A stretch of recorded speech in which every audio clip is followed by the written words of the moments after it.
क्या आप भी कभी अपने पिछले जन्म के बारे में सोचते हैं? पास्ट लाइफ रिग्रेशन और सोल टॉक जैसे टॉपिक्स अक्सर लोगों के मन में क्यूरियोसिटी और क्वेश्चंस पैदा करते हैं। क्या हम अपनी पुरानी जिंदगियों से सच में कुछ सीख सकते हैं? और क्या हम अपने सोल के साथ एक डीपर कनेक्शंस बना सकते हैं? आज के पॉडकास्ट में हम इन्हीं राजों को समझेंगे।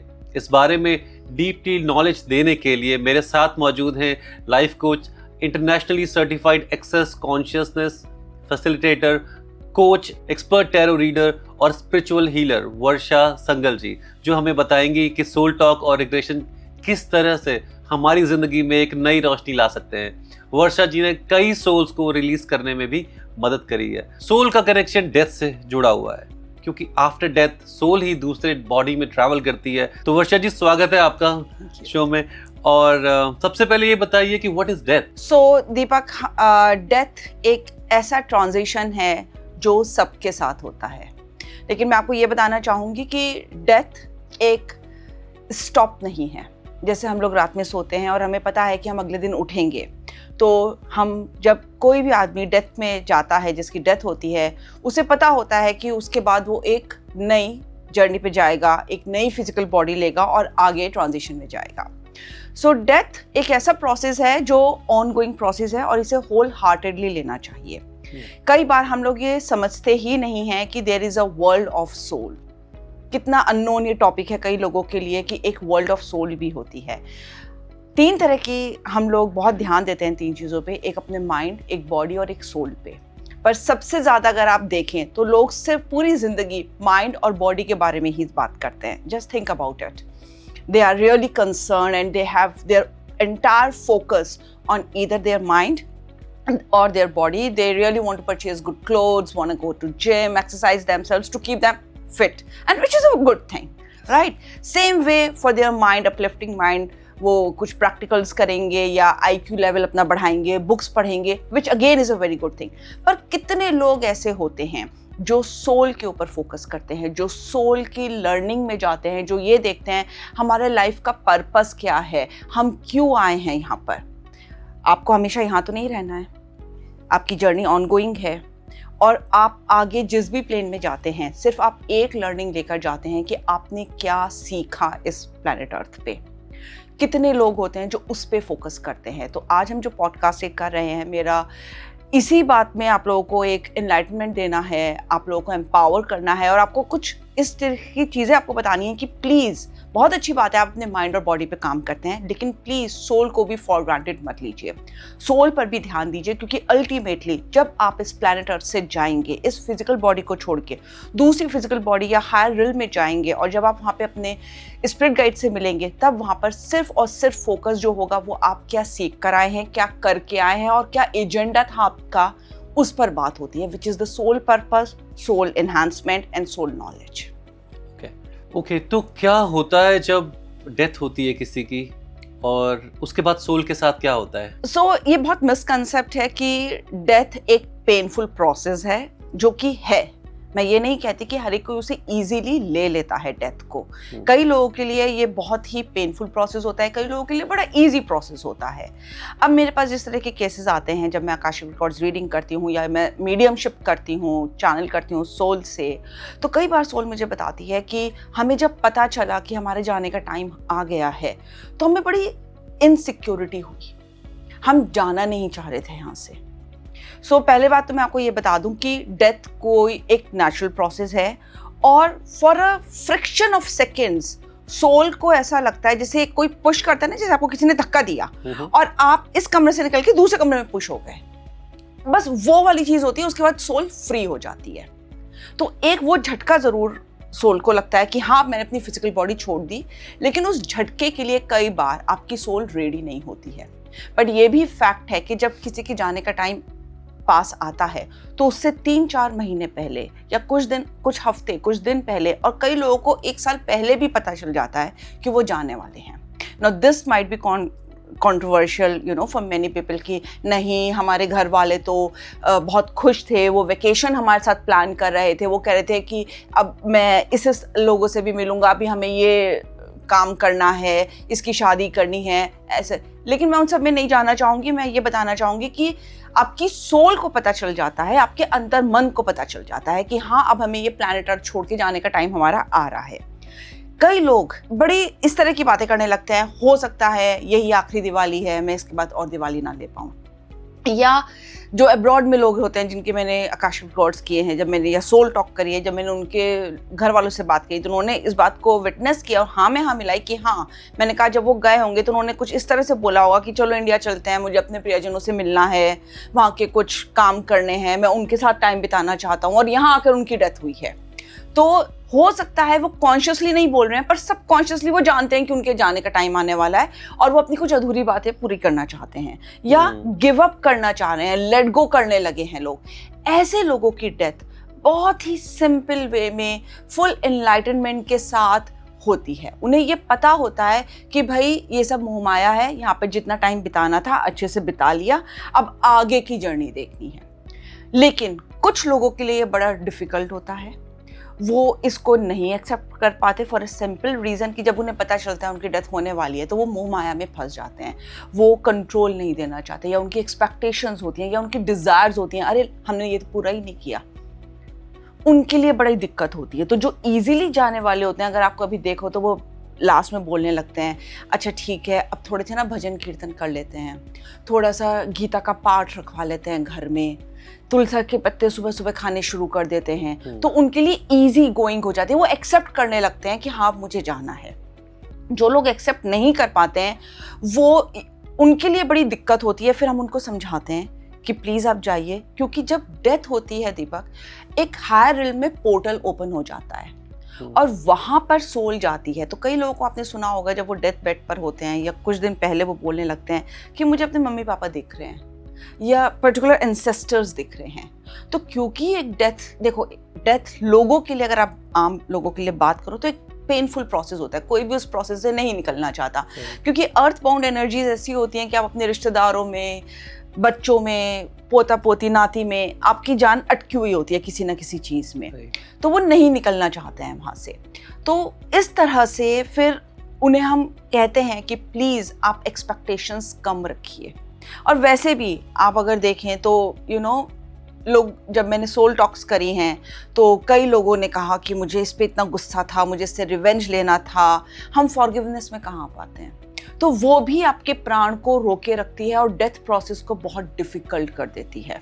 कई लोग इस वजह से लाइट को चूज ही नहीं करते हैं, क्योंकि हमारे अधूरे सपने रह गए, अधूरे काम रह गए, या रिवेंज लेना था हमको, इसने मेरे साथ इस तरह से किया था, इसने मुझे इतना नुकसान पहुंचाया था। इसका मैं आपको एक एग्जांपल देती हूँ। मेरे पास एक क्लाइंट आए थे अभी पिछले महीने, उन्हें मेजर लॉस हुआ था बिजनेस में, और उन्होंने जो बिजनेस कर रहे थे वो पार्टनरशिप में अपने ही चाचा और ताऊ के बच्चों के साथ कर रहे थे। उन्होंने उनके साथ धोखाधड़ी करी थी।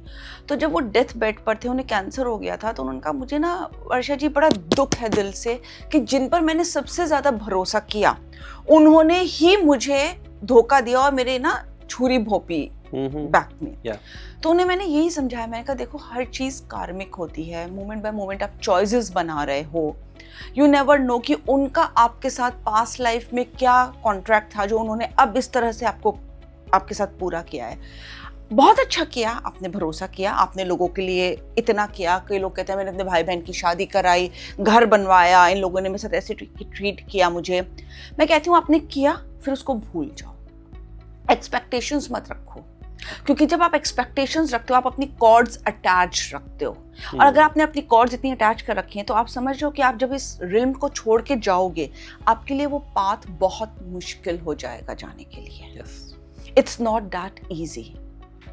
तो जो ये सब भूल कर आगे फॉरगिवनेस में, माफ़ी में आ जाते हैं, वो इजीली जब उनके स्पिरिट गाइड्स, एंसेस्टर्स आते हैं, उनके एंजल्स आते हैं उनको लेने, वो इजीली चले जाते हैं कि हाँ ठीक है अब अपने आप संभालो सब कुछ।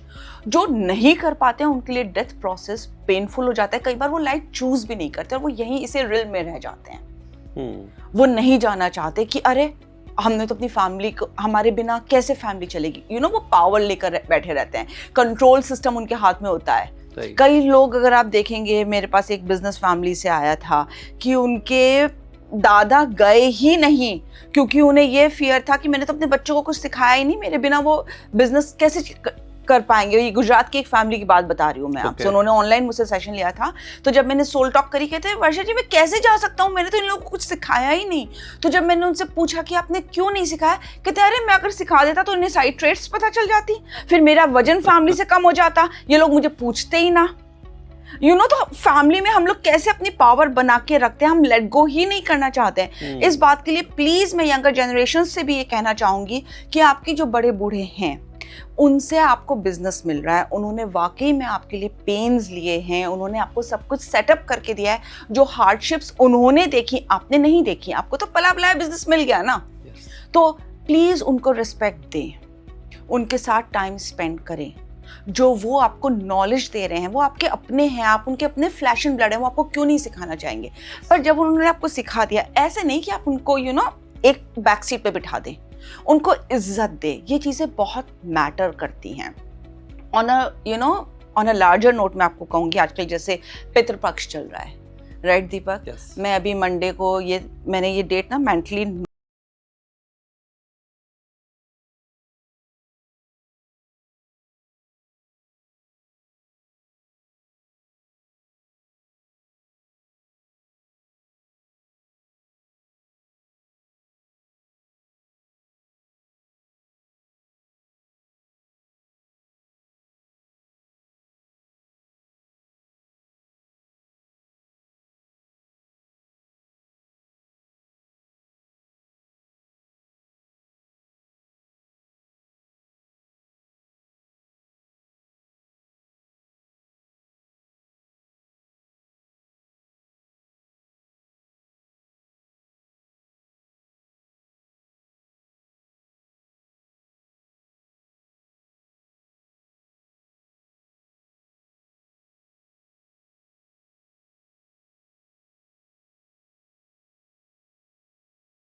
बच्चे हो गए, फैमिली ग्रो कर गई, but I use to remember my father a lot. That when I firstly did my past life regression, and I have no idea how I went in the soul, and the soul contacted my father's soul contacted me, and he said, I was waiting for you from past 17 years, and I knew that you will come to me and I will have a word with you, and do you know, I really miss you and I love you. And my first question was, पापा आपका rebirth नहीं हुआ, आप कैसे आ गए यहाँ पे, क्या आप गए नहीं? ये एक कॉमन क्वेश्चन होता है लोगों के माइंड में कि अभी तक तो उन्होंने बर्थ ले लिया होगा, तो वो हमसे कैसे कांटेक्ट कर रहे हैं। सो मैं यहाँ पे प्लीज आपको समझाना चाहती हूँ, हायर ग्रिड में, फाइव डायमेंशन ग्रिड में एक मेटा क्रिस्टलाइन ग्रिड होती है, जिसे हम मेटा सोल भी कहते हैं। ओके, मास्टर सोल भी कहते हैं उसको हम। मास्टर सोल का एक छोटा सा पार्ट बर्थ लेता है, वो लाइफ लीड करके जाता है। इसको इस तरह से समझते हैं, जैसे आपने एक केक बनाया, उसमें डिफरेंट टायर्स हैं केक के, उसमें आपने उसे मार्बल केक बना लिया, उसमें आपने वेनिला एसेंस भी डाला, चॉकलेट एसेंस भी डाला, और आपने उसे कट करके पीसेस सब में बांट दिया अब उसको, राइट दीपक? अब वो थोड़ा सा पीस मैंने आपको दिया, थोड़ा सा इनको दिया, सब और लोगों में सब में बांटा, आपने थोड़ा सा खाया उसको, फिर वापस वो उस मास्टर सोल में चली गई, ठीक है? लेकिन वो एनर्जी जो आपने खा ली वो तो वहां रह गई ना, and all this is energy. Everything in this universe is based on energy. भले ही वो हमें सॉलिड फॉर्म में दिखती है, हमें लिक्विड फॉर्म में दिखती है या गैस फॉर्म में दिखती है वो सब कुछ एनर्जी ही। अब जब वो लीड करके गए हैं वो लाइफ, भले ही उन्होंने, मुझे मालूम है मेरे फादर ने कहाँ बर्थ ले लिया जब मैंने उनसे सोल टॉक करी, सारा कुछ मुझे उनकी फैमिली के बारे में पता है, लेकिन वो जो वो लाइफ लीड करके गए हैं उसके इम्प्रिंट्स हैं वहाँ पे, और मैं जब चाहूँ उनसे चैनल कर सकती हूँ।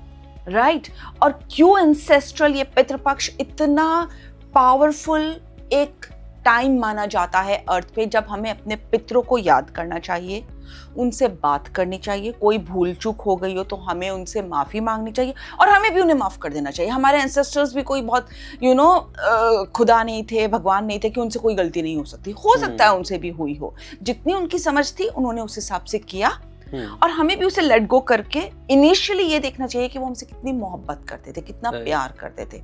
After all he was my father, और हम सबके बड़े एंसेस्टर्स हैं, हम उनके लिनेज में हैं, क्या वो हमारा बुरा चाहेंगे? It's not possible, right. Until unless मैं ये नहीं कहती कि कुछ आपका कार में कॉन्ट्रैक्ट हो तो एक चीज़ हो, बाद में जब वो उनको रियलाइज होता है तब भी वो उन्हें ठीक करना चाहते हैं, राइट। एंड मैंने कई बार ऐसे अपने क्लाइंट्स देखे हैं जिनके एंसेस्टर्स ने, जैसे कोई हाथ पकड़ के कहता है ना कि ये तुम्हारे लिए ठीक नहीं है, इस तरह से करो, ऐसी एनर्जीज फील करी हैं। लेकिन ये तब है जब आप उनके अलाउंस में होते हो, जब आप उनको हैंड ओवर कर देते हो, ओके ठीक है मैं ये काम कर रहा हूँ, अपनी ब्लेसिंग्स दो और मुझे रास्ता दिखाओ। They are there to show you the way. Interesting, right. So yes, Pitrupaksha, ancestral, ये जो टाइम चल रहा है ये बहुत पावरफुल होता है, क्योंकि इसमें एक जो वेल होती है ना, पर्दा होता है हमारे और अर्थ के बीच में और उनकी डायमेंशंस और हमारे इस 3D वर्ल्ड में, वो हट जाता है। और वो आते हैं और वो हमसे कम्युनिकेट करना चाहते हैं। Okay, so this reminds me कि कल जब मैं इस पॉडकास्ट के लिए थोड़ा रिसर्च कर रहा था तो मैंने इस पे भी एक सर्च किया था कि क्या पितृपक्ष में जो हम लोग ये जो भी इवेंट करते हैं या फिर हम अपने पितरों को याद करते हैं, उनकी पूजा करते हैं, क्या वो सही है या गलत है। तो मैंने जब गूगल किया तो पहले ही लिंक्स में कुछ जो मुझे मिले वो बड़े शॉकिंग थे।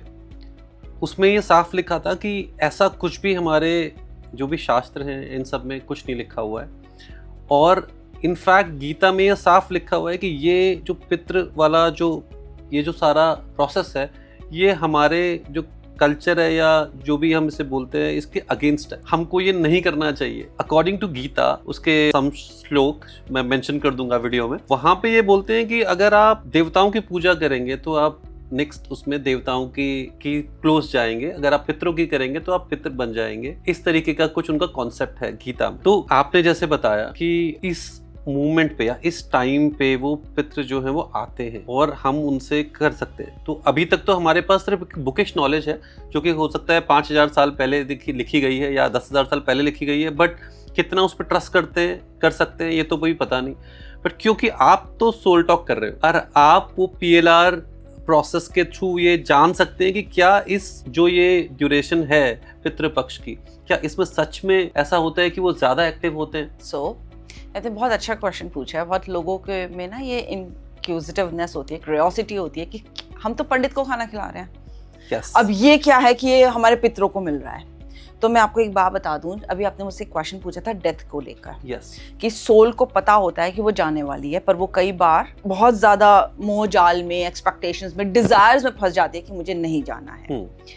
चलो अब डेथ हो गई, सोल निकल गई, अब वो एक फ्लोट कर रही है उसकी सोल ऊपर, और वो देख रही है कि उसकी बेटी रो रही है, वाइफ रो रही है, बच्चे रो रहे हैं और रिलेटिव्स रो रहे हैं, उसकी डेड बॉडी भी लेटी हुई है और वो है। वो तब भी उसकी कॉन्शियसनेस कई घंटों तक जिंदा रहती है, अवेयर रहती है कि ये सब मेरे साथ हो रहा है। उसके स्पिरिट गाइड्स, एंसेस्टर्स आ गए हैं उसे लेने के लिए, लेकिन वो मोह माया में फंसी रहती है।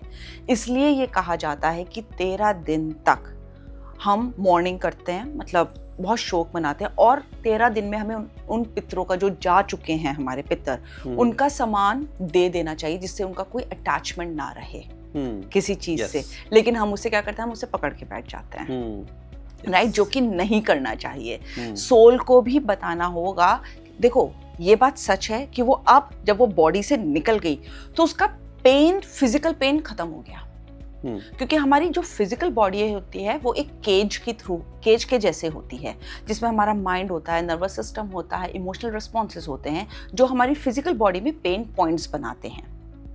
अब जब वो फिजिकल बॉडी से रिलीज हो गई तो ऑफ कोर्स वो फिजिकल पेन खत्म हो गया, लेकिन यस इमोशनल पेन रहता है कि मेरे घर वाले रो रहे हैं मुझे याद करके, कुछ ऐसा हो कि मैं यहीं रह जाऊं, कुछ ऐसा हो मैं लाइट में ना जाऊं और मैं इनके पास ही रहूं। और फिर वो ऐसे संकेत देने लगती है, जैसे मैंने आपसे अभी कहा कि आपको फ्रेगनेंस आएगी, या वो जिस कुर्सी पे बैठना पसंद करते थे वो हिलने लगती है, या उनकी दरवाज़ा एकदम से खुलने लगता है, या उनके कपड़ों की खुशबू आने लगती है। लाइक जैसे मेरे पास एक क्लाइंट आए थे तो उनके फादर को गए हुए मुश्किल से महीना भर ही हुआ था, राइट। भले ही उन्होंने रिचुअल्स कर दिए थे, सब कर दिए थे, पर जब वो आए क्लाइंट तो आई कुड सी अ वे की पर्सनालिटी एनर्जी फॉर्म में कि एक डिसीज सोल भी आई है, राइट। तब तक मुझे ये नहीं पता था कि ये इनके फादर हैं, राइट। जब उन्होंने कहा कि हमें ना मेरे पापा भी 1 महीने पहले गए हैं और मुझे ये आपसे सोल टॉक करानी है, चैनलिंग मीडियमशिप का सेशन लेना है, तब मुझे रियलाइज हुआ कि अरे ये तो उनके पापा हैं। और तब उन्होंने बताना शुरू किया, जब मैंने सोल टॉक शुरू करी तो उन्होंने कहा कि मैं ना 50 ईयर्स में चला गया और मेरे बच्चों की शादी भी नहीं हुई, मेरी वाइफ भी फाइनेंशियली स्टेबल नहीं है और जॉइंट फैमिली में ऐसा भी किसी का सपोर्ट नहीं है कि मेरे भाई बहनों का कि वो इन्हें देख लेंगे। मेरा मन बड़ा दुखी है इस बात से। तो इमोशनली हाँ उन्हें पेन होता है, लेकिन हाँ वो अब उस पेन से, फिजिकल पेन से बाहर निकल चुके हैं और वो आपको अब उनका वो बर्ड आई व्यू से देख रहे हैं कि कौन इनको कैसे सपोर्ट कर सकता है। तो वो आपको ऐसे लोगों को आपकी लाइफ में लाने लगेंगे। फिर जो मैंने उन्हें बताया कि आपकी लाइफ में अब इस टाइम पर कोई ऐसे लोग आएंगे, आप समझ जाना वो आपको हेल्प करने आ रहे हैं, आपके हस्बैंड के, आपके पापा के फ्रेंड होंगे, वो आपके बच्चों के रिश्ते में, और आपको जो सीए का प्रॉब्लम है, जो प्रॉपर्टी डीलिंग की आपकी प्रॉब्लम हो रही है, इन सब में वो हेल्प करेंगे। इस टाइम पर ये आदमी आएगा, सोल मुझे साफ बता रही है, और वो आपको हेल्प करेंगे। ये रिलेटिव्स नहीं होंगे, आपके फ्रेंड सर्कल में होंगे and you can trust them. And Deepak with in 15 to 20 days वो ही हुआ। हम लोग कई बार ट्रस्ट ही नहीं करते, हम सोचते हैं जो हमें दिख रहा है बस वो ही सच है। हम लोग इतनी 3D दुनिया में रहते हैं, राइट। प्लीज आप ट्रस्ट करो। अगर आप सोच रहे हो कि आप अकेले हो, आप पहली बात तो आप अकेले नहीं हो, आपके साथ आपकी लिनेज है, आपके स्पिरिट गाइड्स हैं, कई एंसेस्टर्स आपके स्पिरिट गाइड्स बन जाते हैं आपके, भले ही उन्होंने रीबर्थ ले लिया हो। They are there to support you, protect you, help you.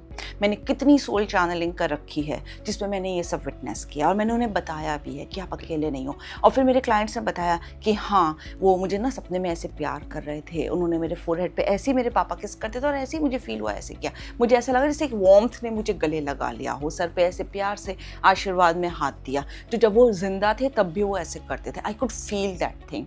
तो अगर आप डाउट में नहीं आओगे, they are there for you, they are there to guide you, protect you and help you. आपको लगेगा ऑल ऑफ अ सडन कहीं से कोई हेल्प आ गई तो प्लीज आप उन्हें थैंक यू बोलो। ये मेरे साथ कितनी बार हुआ है जब मेरे पास ऑल ऑफ अ सडन कहीं से हेल्प आई है। मेरे क्लाइंट्स के साथ भी हुआ ऐसा। और फिर मैंने फौरन अपने पापा को, अपने दादा को थैंक यू बोला।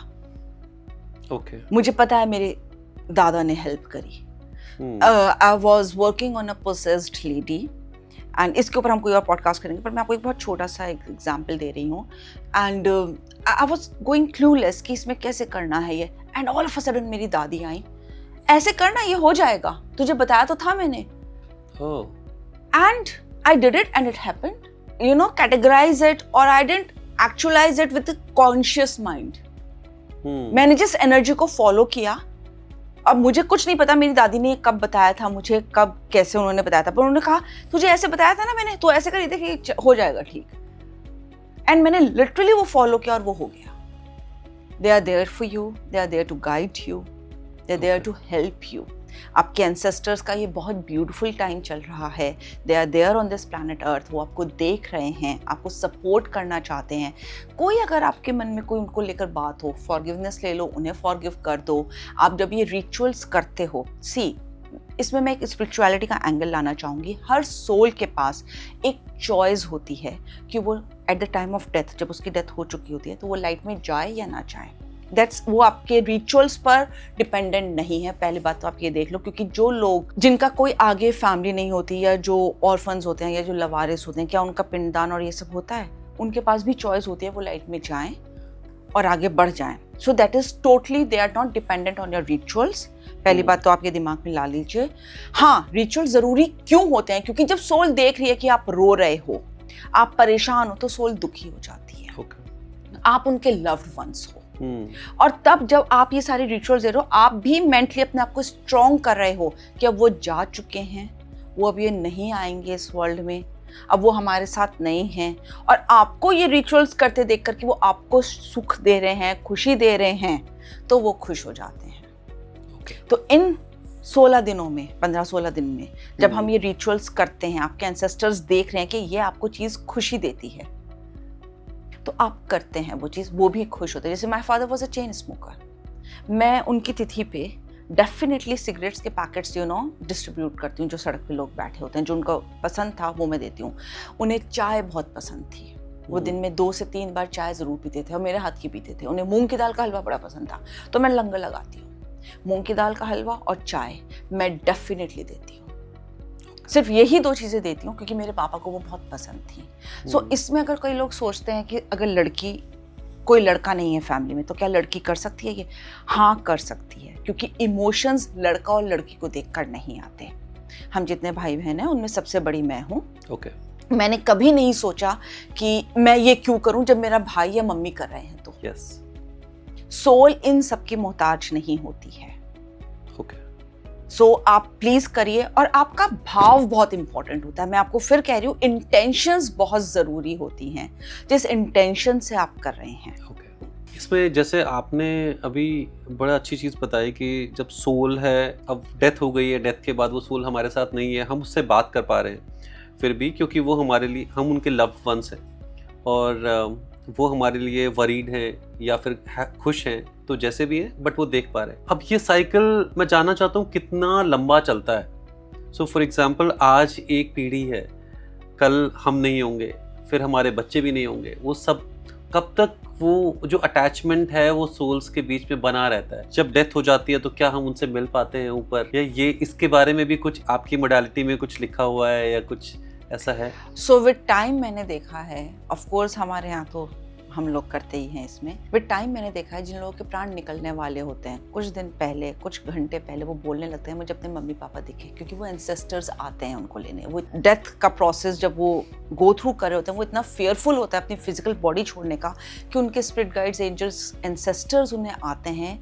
वो ईज देने के लिए कि इस प्रोसेस से निकल जाए। राइट।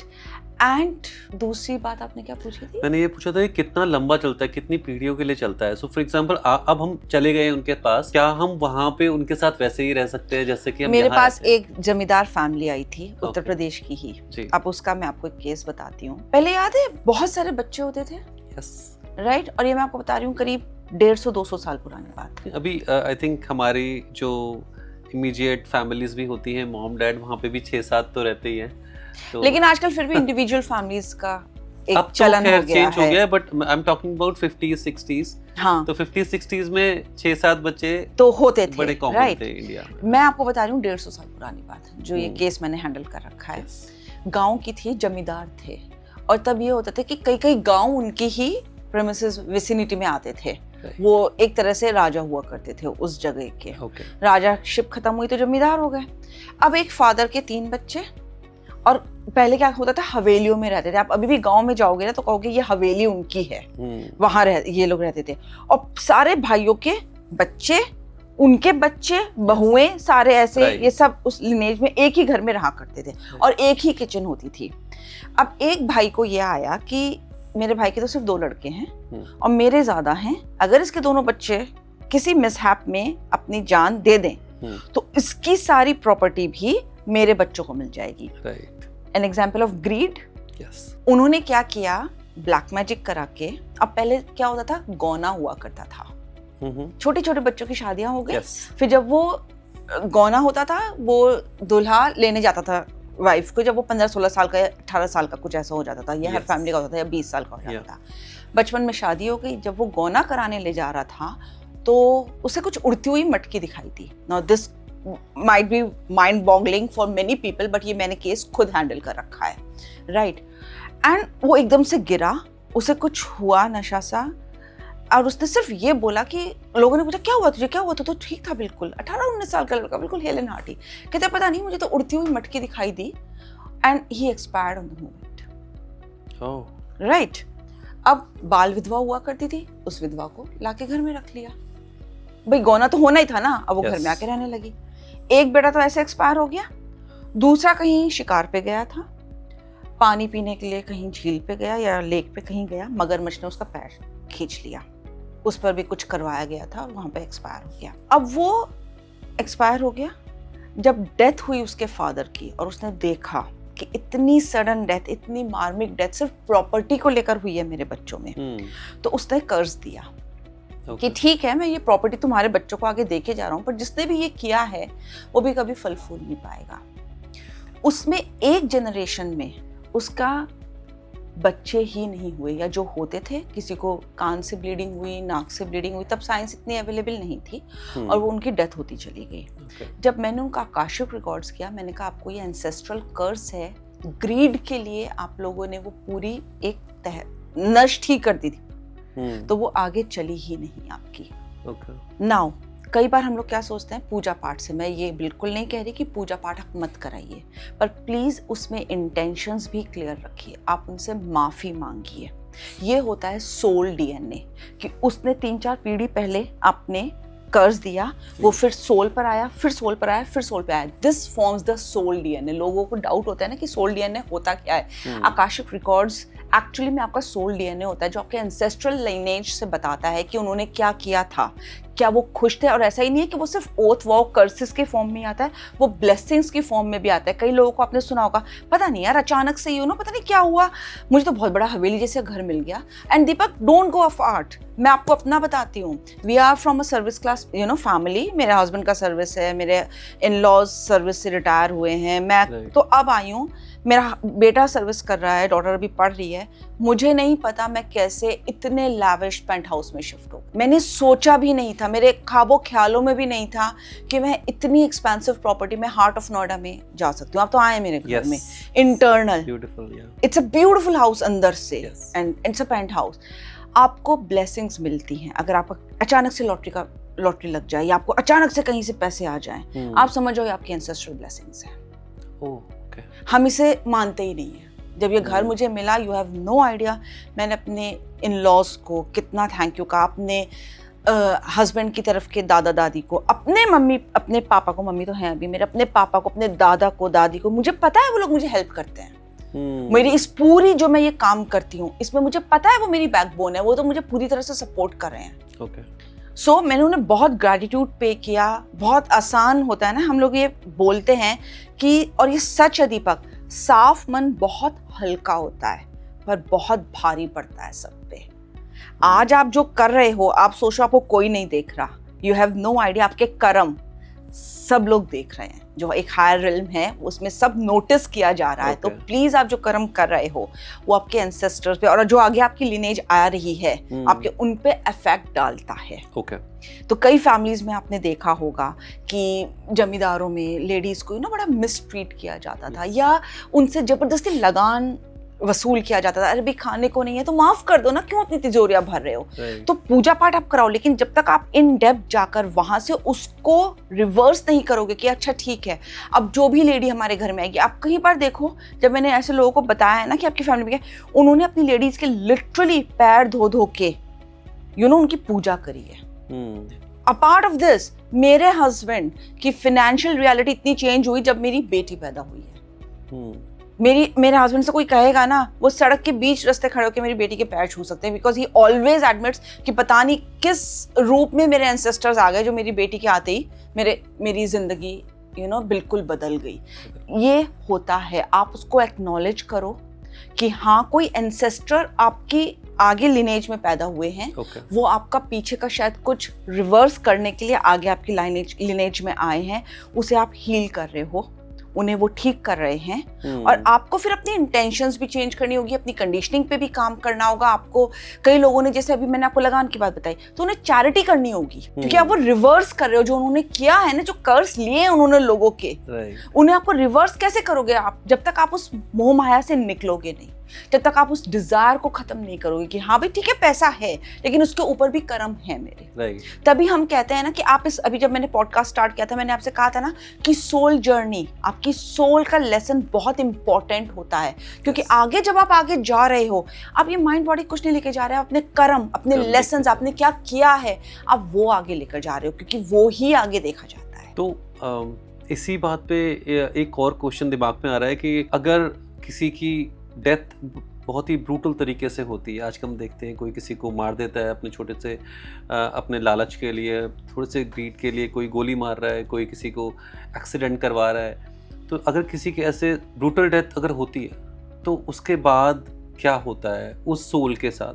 क्या वो वापस आकर रिवेंज लेती है या फिर जिसने वो किया उसको वो ही भुगतना पड़ेगा? और इसी पे एक और क्वेश्चन ऐड करता हूँ, क्योंकि आजकल के जो यंगस्टर्स हैं ऐसे काम करते होंगे जो शायद ठीक नहीं है। अब उन्हें तो ये सब पता नहीं है जो हम अभी बात कर रहे हैं, डिस्कस कर रहे हैं, बट एक मोमेंट पे शायद उन्हें पता चलेगा जब वो शायद हमारे पॉडकास्ट देखेंगे या कुछ भी वो ऐसी सर्कल में आएंगे, तो उन्हें शायद अपने 30s में, 40s में, 50s में जब भी उन्हें पता चलता है, तो हम देखते भी हैं कि हमारे बड़े हैं वो 50 के बाद या 60 के बाद वो थोड़ा स्पिरिचुअल या आध्यात्मिक तरीकों अपनाते हैं और तब से पहले तो काम कर रहे होते हैं। हमें भी टाइम नहीं मिलता, हम भी अपने लाइफ में इतने बिजी रहते हैं कि इन सब चीज़ों पे ज़्यादा ध्यान नहीं दे पाते। बट सिंस यू सेड, तो अब ये दिमाग में ज़रूर आता है कि इतने सारे लोग हैं, बहुत सारे अच्छे बुरे काम करते हैं, क्या उन काम जो उन्होंने अपने कर्म कर दिए हैं अब, क्या उनको अंडू कर सकते हैं इसी लाइफ में? सो हम इसे ना एक ब्रॉडर प्रोस्पेक्ट में देखते हैं, because you have asked beautiful amazing question, लेकिन इसका ना बहुत लंबा एक मैं आपको समझाती हूँ। जब हमारी सोल बॉडी में आती है तो वो कुछ कार्मिक कॉन्ट्रैक्ट्स, डेथ्स जिसे हम कहते हैं, लेकर आती है, जो उसे काम करना होता है, एक सोल लेवल पे भी करना होता है, लाइफ लेसन्स भी उसे लीड करने होते हैं अपने। अब जब बॉडी चली गई यहाँ से, बॉडी तो हमने उसको क्रिमिनेशन कर दिया जैसे भी किया, पर जब सोल उस हायर रिल्म में गई, अब बहुत कुछ गरुड़ पुराण में लिखा है, लोग बहुत कुछ इसके बारे में बोलते हैं, मैं उस सब में नहीं जाऊंगी। मैं आपको वो बताऊंगी जो मैंने इतने साल में चैनलिंग करी है, अपने क्लाइंट्स के साथ देखा है, और जो मैंने अभी कोर्सेज में करवाती हूँ आकाशिक रिकॉर्ड्स, उसके थ्रू भी हमने देखा है। सोल जाती है अपने स्पिरिट गाइड्स के साथ, एंजल्स के साथ हायर रिल्म में 5D डायमेंशन में। Okay.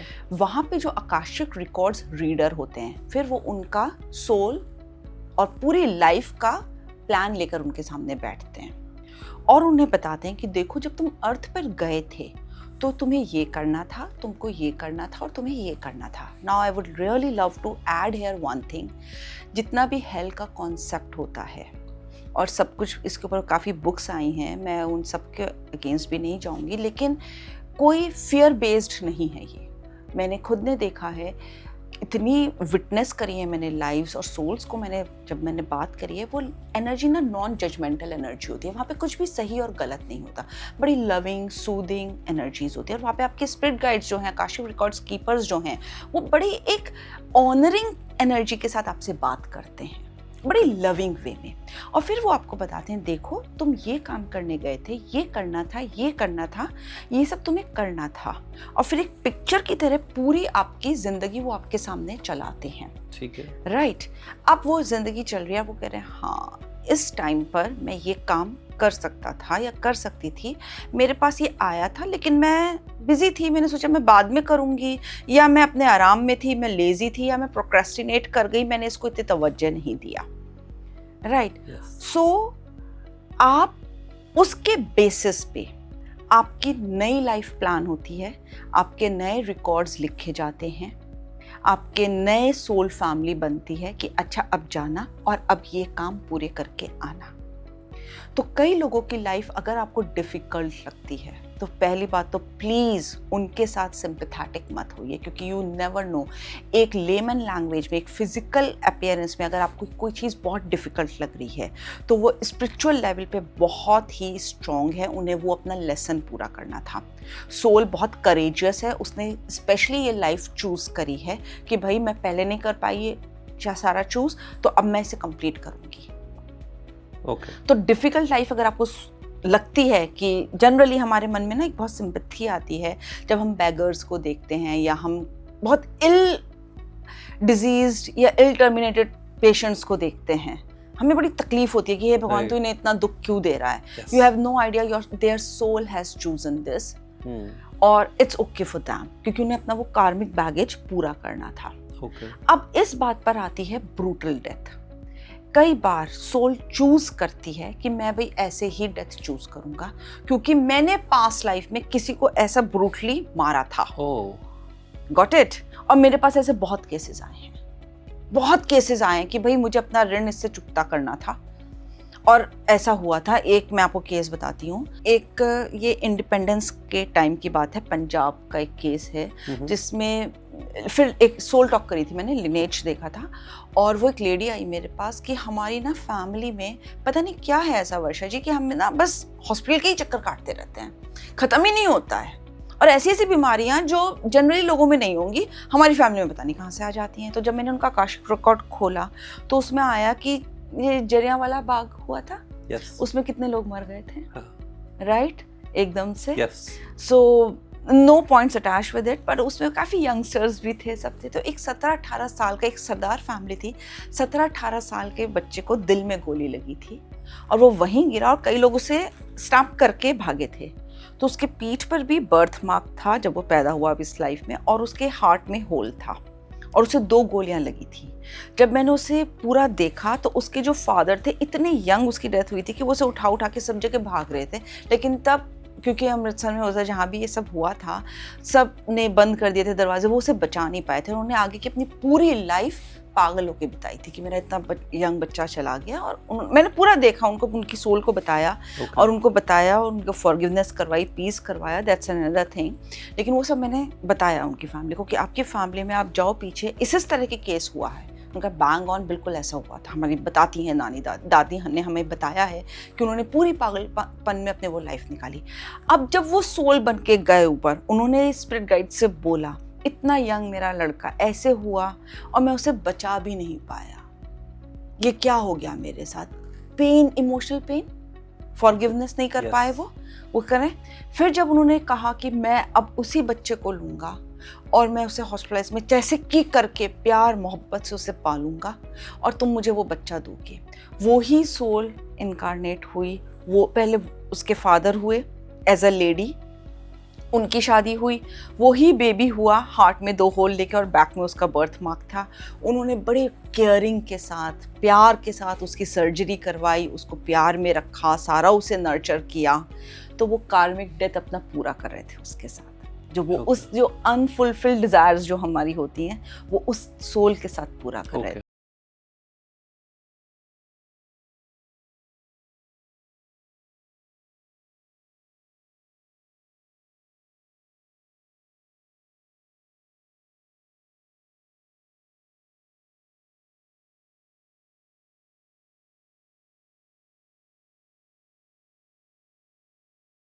में ना बड़ा गुस्सा होता है कि हम तो 3-4 भाई बहन थे पर मम्मी पापा ने ना उससे ही मोहब्बत करी ज्यादा. तो मैं उन्हें यही समझाती हूँ प्लीज फॉरगिवनेस में आओ. यू हैव नो आइडिया उनका पास्ट कैसे रिलेटेड था उस बच्चे के साथ. और कहीं ना कहीं आपने भी कॉन्ट्रैक्ट बनाया था कि मैं भी इस सोल जर्नी का पार्ट बनूंगा और उसमें एड ऑन करूंगा. तो फॉरगिवनेस ले आओ. जब आप इस प्लैनेट अर्थ से जाओ तो कम से कम रेज में, रिवेंज में मत जाओ, क्योंकि वो आपको हेल्प नहीं करेगा. ओके. अच्छा, एक और क्वेश्चन आता है इसमें कि सोल्स को रिलीज करवाना.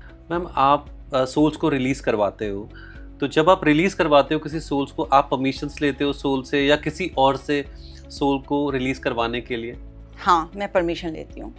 एंड सबसे पहले मैं सोल से ही बात करती हूँ. एंड जब मैंने ये प्रोसेस स्टार्ट करती हूँ मैं, तो कई बार ऐसा होता है कि एक्स्ट्रा सोल्स भी आ जाती हैं मेरे पास और मैं उनसे पूछती हूँ कि आप जाना चाहते हो. कहते हैं हम फंस गए हैं यहाँ पे, वर्षा प्लीज़ हमें रिलीज़ करा दो. मैंने ऐसी पता नहीं कितनी सोल्स को रिलीज़ कराया है, अनगिनत सोल्स को मैंने रिलीज़ कराया है जो अटक गई थी. और जैसे अब कोई फैमिली मेम्बर है, उनके मुझे दिख रहे हैं कि एंसेस्टर्स यहाँ अटक गए हैं, नहीं निकल पा रहे हैं और उन्हें बहुत चिंता है कि हमारी फैमिली आगे कैसे अपने आप को ले जाएगी.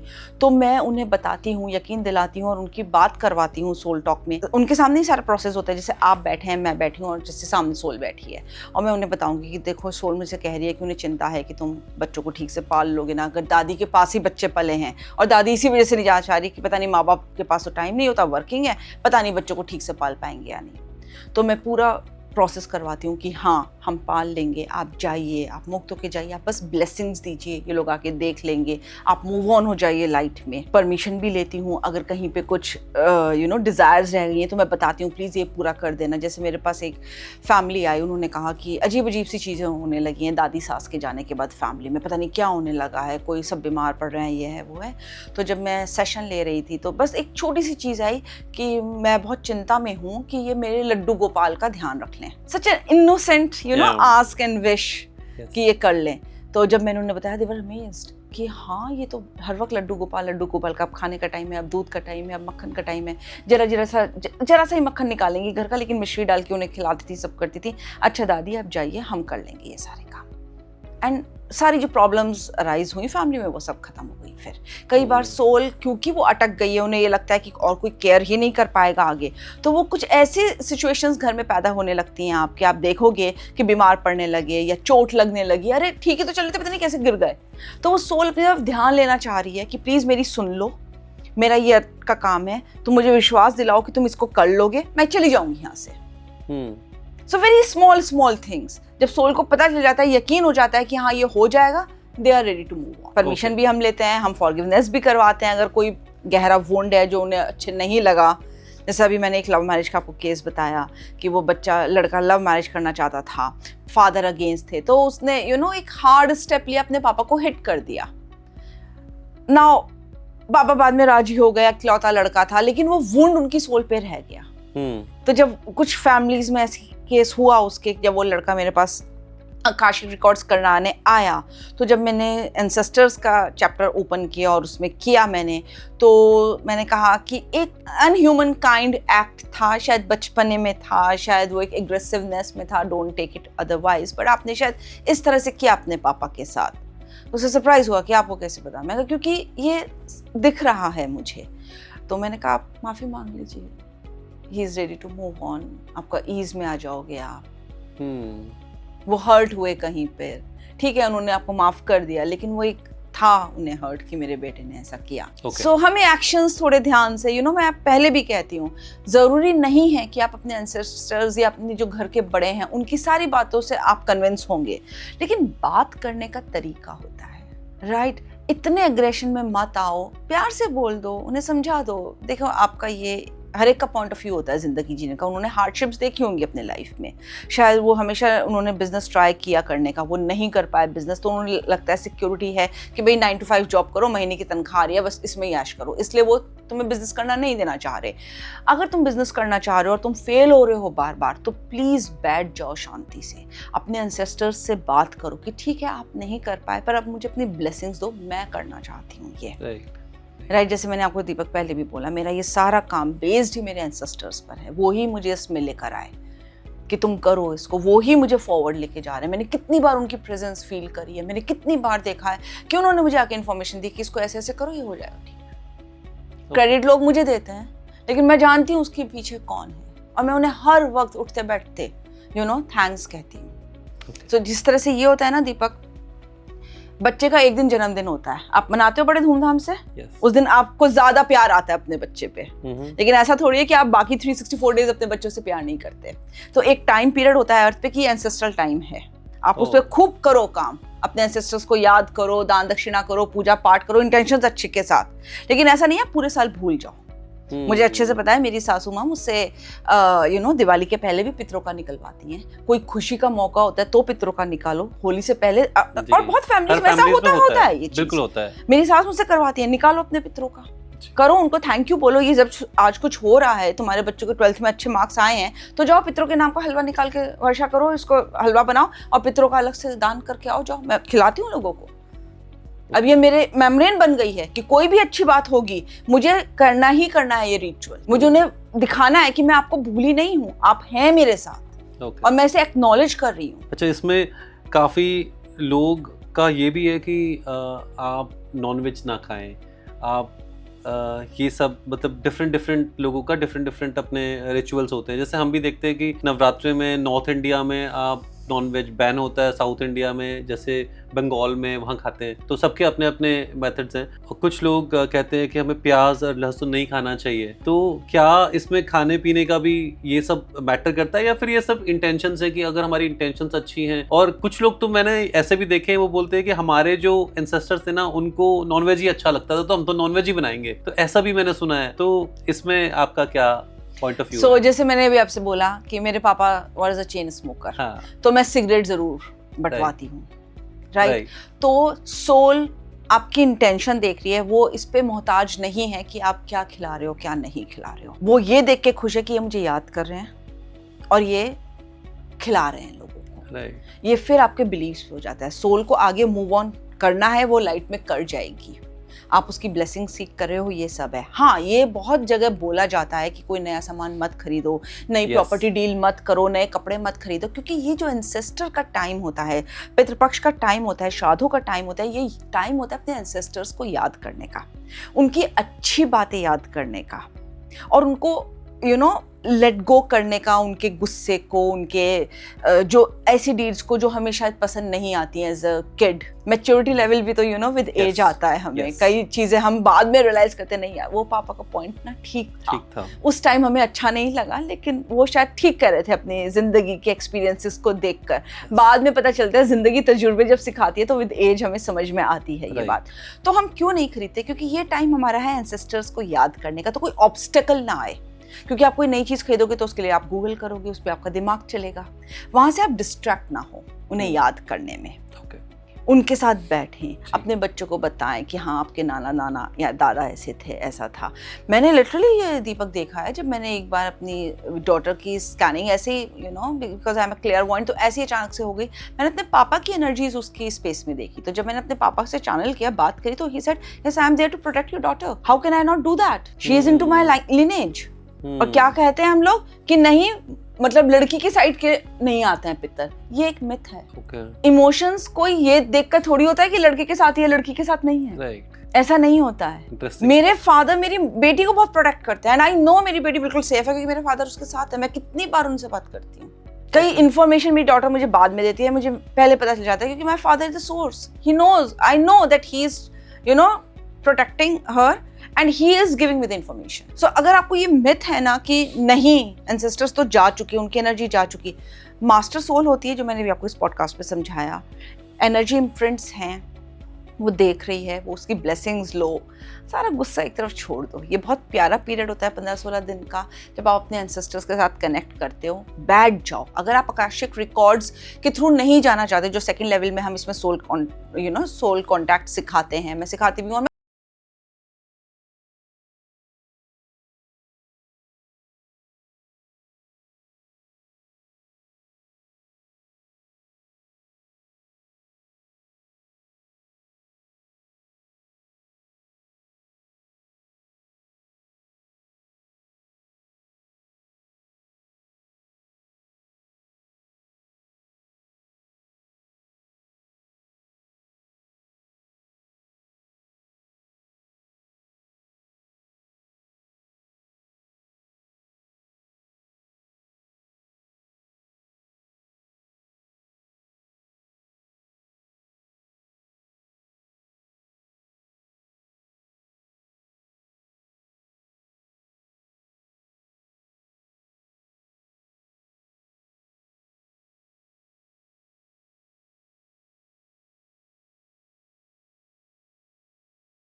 बट वो नहीं हो पाते हैं। ओके। और जब वो नहीं हो पाते और ऐसी सडन डेथ होती है, जो मैंने अभी आपको गोली लगने की बात बताई, पंजाब का केस बताया, राइट, कि उसके हार्ट में गोली लगी और वो एकदम से सडन डेथ हो गई, वो इम्प्रिंट्स लेकर पैदा हुआ। मैंने ऐसे कई केसेस, ये तो मैंने आपको एक जस्ट केस बताया, मैंने ऐसे कई केसेस किए हैं कि जिसमें गन पॉइंट पे डेथ हो गई, बैकस्टैबिंग में डेथ हो गई, विश्वास था और फिर भी उसे मार दिया। तो वो एंगर, वो रेज, वो फ्यूरी लेकर पैदा हुआ वो बच्चा। ओके। तो हम सोचते हैं कि अर्ली वर्ल्ड में तो किसी ने देखा नहीं, तो क्या फर्क पड़ता है, हमने कर दिया ये काम, लेकिन वो है वहां पे। और आपको वो रीपे करना होता है। और वो सोल डीएनए में क्योंकि आ रहा है, आकाशिक रिकॉर्ड्स में वो है, तो वो सारा वहाँ पे मेंशन्ड होता है जब हम आकाशिक रिकॉर्ड्स रीडिंग करते हैं। और जब मैं ये प्रोग्राम करवाती हूँ अपने पार्टिसिपेंट्स को, उन्होंने देखा है। तो जब पॉडकास्ट आपने स्टार्ट किया था तो ये बोला था कि माइंड और बॉडी पे हम लोग ज़्यादा कंसंट्रेट करते हैं, सोल के बारे में सोचते ही नहीं है। कुछ लोग आजकल डिफरेंट जो हमारे कम्युनिटीज़ उनको ज्वाइन भी करते हैं, मेडिटेशन करते हैं, योगा करते हैं। बट आप बताइए कि कैसे हम अपनी सोल के साथ कनेक्ट हो सकते हैं? बहुत ही प्यारा क्वेश्चन है, जो आपने सही कहा। जब हमने पॉडकास्ट स्टार्ट किया था, हमने ये बात करी थी कि लोग माइंड और बॉडी पे ज़्यादा फोकस रहते हैं, सोल पर तो ध्यान ही नहीं देते हैं। क्यों नहीं करना चाहिए हमें अपनी सोल पे ध्यान? क्यों नहीं देना चाहिए? मैं तो कहती हूँ ये सबसे ज़्यादा ज़रूरी चीज़ है कि आप अपनी सोल पर ध्यान दें, क्योंकि अब हमने इतनी बात करी है पॉडकास्ट में, सारा कुछ आपने देखा ना कि कैसे सोल इम्प्रिंट्स होते हैं, सोल डीएनए होता है। आगे जाके आप लेसन्स देखते हैं, अपने आकाशिक रिकॉर्ड स्पिरिट गाइड्स के साथ बैठते हैं, उनके साथ आप बात करते हैं, हाँ मुझे ये काम करना था, ये करना था, मैं नहीं कर पाया। तो आप प्लीज़ इस पर ध्यान दें। थ्रू मेडिटेशन आप कर सकते हैं, लेकिन उससे ज़्यादा अच्छा जो मैंने देखा है, हर आदमी मेडिटेशन के थ्रू नहीं कर पाता है। आकाशिक रिकॉर्ड्स जिसमें डिटेलिंग में सारा होता है, आप प्लीज़ उसकी वर्कशॉप्स मेरे साथ कर सकते हैं। ये एक बहुत बढ़िया जरिया है जिसमें आपका अपने पूरी सोल की जर्नी के बारे में पता चलेगा। आपकी सोल जब इनकारनेट हुई, आपके लाइफ लेसन्स क्या रहे, आपको किसके साथ, अपनी सोल फैमिली के साथ डिटेलिंग में आप वो करते हैं। बहुत अच्छा तरीका है, आप देखते हैं, आपको समझ में आता है, आपको पता चलता है कि मैं इसे आगे कैसे से हील कर सकता हूँ। उसमें हम आपको हीलिंग भी करवाते हैं। पढ़ने से तो नहीं काम चलेगा ना, भी देखो आपको उसे हील भी करना पड़ेगा। जैसे मैंने आपको कहा, ठीक है, आपने एंसेस्टर्स का ये सब देख लिया, सब कुछ समझ में आ गया, आपको प्रॉब्लम्स पता चल गई, अब आप उसको हील भी तो करोगे। कैसे करोगे? क्या आप सिर्फ माफी से, इंटेंशन से या पूजा पाठ से नहीं, कुछ प्रोसेसेस होते हैं, साइंटिफिक प्रोसेसेस, जिसके थ्रू हम आपको वो करवाते हैं। जैसे आपका पास्ट लाइफ रिग्रेशन आ गया, जिसमें आप बात करते हो अपने एंसेस्टर्स से, उनकी इच्छाएं पूछते हो, फिर आप उनको काम में लाते हो कि हाँ भाई, इंटरनली जाके हमको अपने डीप डाउन में वो कंडीशनिंग भी हील करनी है। तो जब आप कह रहे हैं कि हम बात करते हैं, तो एक्चुअली में हम बात कर रहे हैं Absolutely. या आपके थ्रू आप? नहीं, जब मैं ये कोर्स करवाती हूँ, आप लिटरली आप ही बात करेंगे अपने एंसेस्टर्स से। Oh, that's interesting. That is very interesting. लोग सोचते हैं कि वर्षा करेगी, नहीं, मैं लिटरली आपको सिखाऊंगी, पूरा प्रोसीजर बताऊंगी, उसके बाद इस तरह से ये इतना हैंडी हो जाएगा। भाई मैं एक बात हमेशा कहती हूँ कि मैं जितने भी कोर्सेज कराती हूँ, ये आपको एम्पावर करते हैं। आप क्यों चाहते हो कि आप दूसरों के ऊपर डिपेंडेंट रहो अपनी हीलिंग के लिए? आप क्यों चाहते हो बार बार मुझे हीलर्स या थेरेपिस्ट के पास जाना पड़े, कोच के पास जाना पड़े? अपनी डिपेंडेंसी खत्म करो ना दूसरों के ऊपर से, आप खुद इक्विप्ड हो।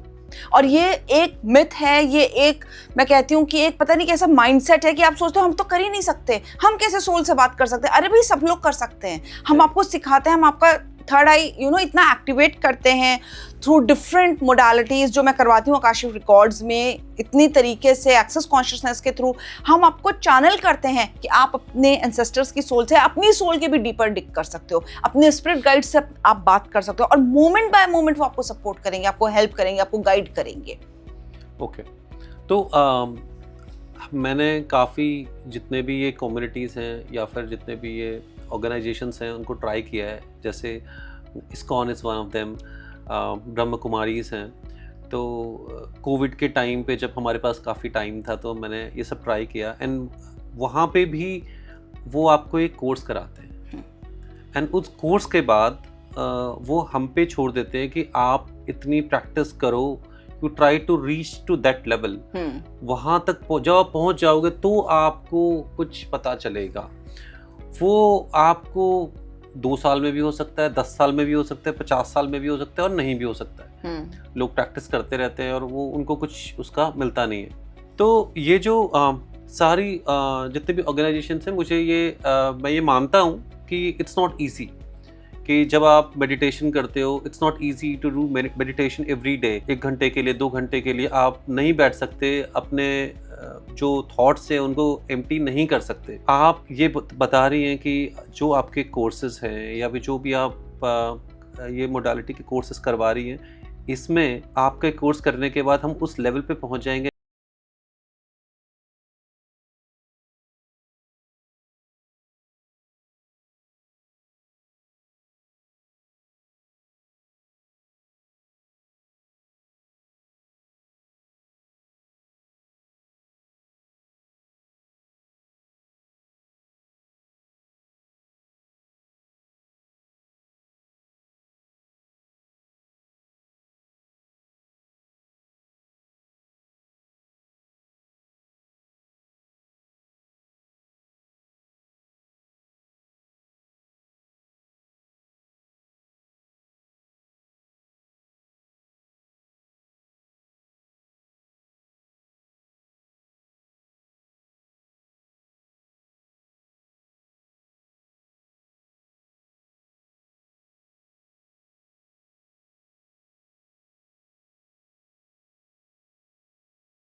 और मैंने सोल से चैनल करके उन्हें बताया कि विल यहाँ पर है, उनको मिल गई विल, और फिर Wow. आसान हो गया उनके लिए। Wow. Got my point. Yes. सो हम सोचते हैं सोल को कुछ नहीं पता, भाई सोल भी तुम्हें वॉच कर रही है कि मेरी फैमिली मेरे जाने के बाद डिस्टर्ब्ड है, और ये काम मैं उन्हें बताना भूल गई। कोविड में मैंने बहुत चैनलिंग करी है, बल्कि एक जगह मैं भी आपको बता रही हूँ, बैंगलोर का केस है, वहाँ पे 2 बेटियाँ और एक मदर थे, फादर कोविड में एक्सपायर हो गए, लास्ट में बात नहीं हो पाई, तो मैंने उनकी कितनी सोल टॉक करी, छोटी छोटी उन्हें बातें बताई उनके फ्रेंड्स के बारे में, तुम्हें ये से ये हेल्प करेगा, ये करेगा। उसके बाद एक पॉइंट ऐसा आया, पॉइंट ऑफ टाइम ऐसा आया जिसपे फादर ने कहा बस अब इन बेटियों को खुद ही डिपेंडेंट होना पड़ेगा, अब वर्षा मैं इनके साथ मुझे चैनल करने के लिए मुझे मत बुलाना। And that was the time जब मैंने कहा कि अब सोल आपसे बात नहीं करेगी, अब उसने सारी आपको इन्फॉर्मेशन दे दी है, अब आपको खुद ही अपना करना पड़ेगा। और कई बार आपका कुछ कार्मिक कॉन्ट्रैक्ट भी होता है कि घर का बड़ा चला गया जो मेन कमाने वाला था, या प्रॉपर्टी डिस्प्यूट्स हो गए, क्योंकि आपको पास्ट लाइफ से कुछ इम्प्रिंट्स आपको लेने थे कि आपको वो गो थ्रू करना था प्रोसेस, पॉवर्टी का या कोर्ट केस का, या डिचिंग एनर्जीज आपको, इमोशनल स्टैबिंग आपको, क्योंकि आपने किसी के साथ करी थी। सी पेन इज रिलेटिव, आपको वो सफरिंग करनी है, तय करनी है, क्योंकि आपको कार्मिक बैगेज अपना पूरा करना है, तो आप वो करते हो। उसमें फिर आपको सोल्स या स्पिरिट गाइड्स हेल्प नहीं करते, लेकिन हाँ आप प्लीज उनसे बात कर सकते हो। जब आपका ये पीरियड खत्म हो जाएगा तो जरूर वो आपके लिए और रास्ते खोल देंगे। आप उनका साथ मांग सकते हो, आप उनके साथ आप उनको हर वक्त याद कर सकते हो। आप जो भी एक्शंस लोगे तो वो आप कह सकते हो कि देखो मैं जितनी मुझ में समझ है मैं उस हिसाब से ये कर रही हूँ या कर रहा हूँ, आप आगे देख लेना। ओके। मैं दीपक इधर एक चीज और ऐड करूंगी, जो मैं कोर्स करवाती हूँ, जैसे 6 महीने का आपको मैंने बताया, तो मैं उसमें मेक श्योर कराती हूँ कि भाई आप अपने आकाशिक रिकॉर्ड्स पढ़ सकते हो, आप अपने स्पिरिट गाइड से मिलोगे, वो आपके चैनल में आएंगे, आप फिर उनके साथ रहोगे, एम्पावरमेंट जैसे होता है। उसके बाद आपको मेरी जरूरत नहीं है। और जब इसका एडवांस लेवल में कराती हूँ तो मैं आपको आपके एंसेस्टर से, सोल से कनेक्ट करवाती हूँ। मीडियमशिप जो मैं करवाती हूँ उसका सेकंड लेवल है, उसमें फिर आप बात कर सकते हो जैसे मैं आपसे बात कर रही हूँ, या जैसे मैं सोल से बात करती हूँ। तो जो आपके ये कोर्सेज है, इसके बाद कोई भी जो आपके स्टूडेंट्स हैं वो सोल से बात कर पाएंगे? एब्सोल्युटली। और कई लोगों ने देखा है जिन्होंने कभी अपनी दादी को नहीं देखा, या दादी की मम्मी को नहीं देखा था, या नानी को नहीं देखा था, उन्होंने बताया, उन्होंने ये भी बताया कि वो ऐसी ऐसी दिखती थी और उनका ये नाम था, और उन्होंने अपना रिलेशन भी मुझे बताया, जबकि मुझे तो रिलेशन पता भी नहीं था, मैं उन्हें पहचानती भी नहीं थी। मेरे तो मतलब मेरी पैदा होने से बहुत पहले उनकी डेथ हो चुकी थी। ओके। राइट। तो भले ही उन्हें नाम पता हो, लेकिन उन्होंने आके अपने आप को इंट्रोड्यूस कराया, मैं ये हूँ, तुम्हारी रिलेशन पे ये लगती हूँ। ओके। तो ये जो स्टूडेंट्स हैं ये सिर्फ अपने बारे में ही जान पाएंगे या फिर दूसरों को भी ये एम्पावर कर पाएंगे? सो जो मेरे कोर्सेज होते हैं, जब वो इसमें मेरे लेवल्स हैं, ओके थर्ड फोर्थ लेवल जब कर लेते हैं, फोर्थ लेवल, Okay. उसके बाद मैं उन्हें फैसिलिटेशन का सिखाती हूँ, फिर वो कर सकते हैं। ओके ओके सो अदरवाइज वो अपने लिए कर सकते हैं, अपना मीडियम, ओके अपनी फैमिली के एंसेस्टर, वो भी आप कर लेना तो बहुत बड़ी बात है। यस यस कम से कम अपनी फैमिली को तो आप हील करें, अपनी फैमिली को तो एम्पावर करें। राइट। तो बहुत ही अमेजिंग आज का ये पॉडकास्ट था। मैं भी कुछ नहीं जानता था सोल्स के बारे में, लेकिन जब काफ़ी मेरे घर पे जो एल्डर्स हैं वो जब मुझे इनकरेज करते थे कि यार तुम्हें जाना चाहिए कहीं, इसके बारे में जानना चाहिए, अपनी सोल के साथ कनेक्टेड फील करना चाहिए, तो मुझे लगता था कि ये सब बेकार की बातें। बट आपसे बात करने के बाद मुझे कहीं ना कहीं एक, बिकॉज यू सेड इट कि हम बहुत लॉजिकल हो गए हैं, तो जो दिखता है वही बिकता है ना दीपक? yes. ये सामने नहीं है तो ये एग्जिस्ट ही नहीं करता है, जो कि एक बहुत बड़ा झूठ है भाई, एग्जिस्ट करता है। तो ये जब थोड़ा लॉजिकल इसमें तड़का लगा है तो मुझे समझ में आया है कि नहीं, ये एक बहुत ही डिफरेंट चीज़ है, इसको हमने एक्सप्लोर